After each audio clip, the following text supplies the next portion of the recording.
So here we're shown this triple Venn diagram, and there's a total of 300 junior.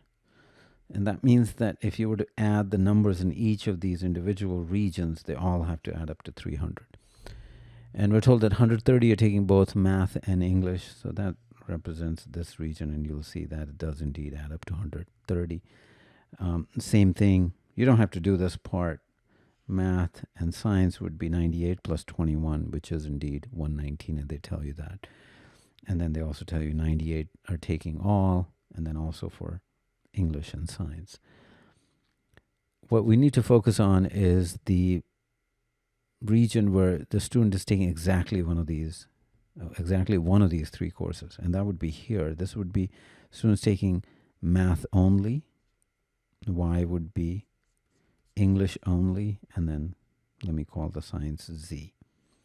So now if I add up all of these regions, because these numbers only represent students in that category. For example, 21 would be the number of students who are taking math and science, but not English, right? We don't have to worry about that in this particular case, but I think it's important that you're able to verbalize what these regions represent.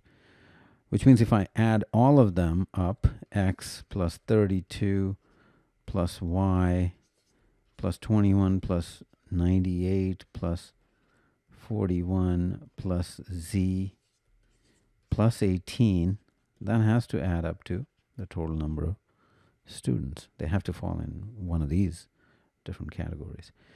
And that way I can find what x plus y plus z is, which is what I'm interested in, because that's the total number of students who are taking exactly one of the three courses. So I have to add these other categories, 53, and then this is 98, so 140, 151 and 41, 192 and 18, 200, 210, which means x plus y plus z is 90.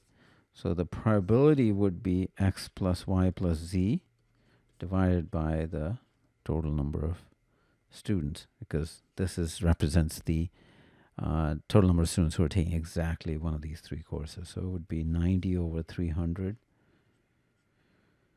which is 3/10, or 0.3, which is answer choice A.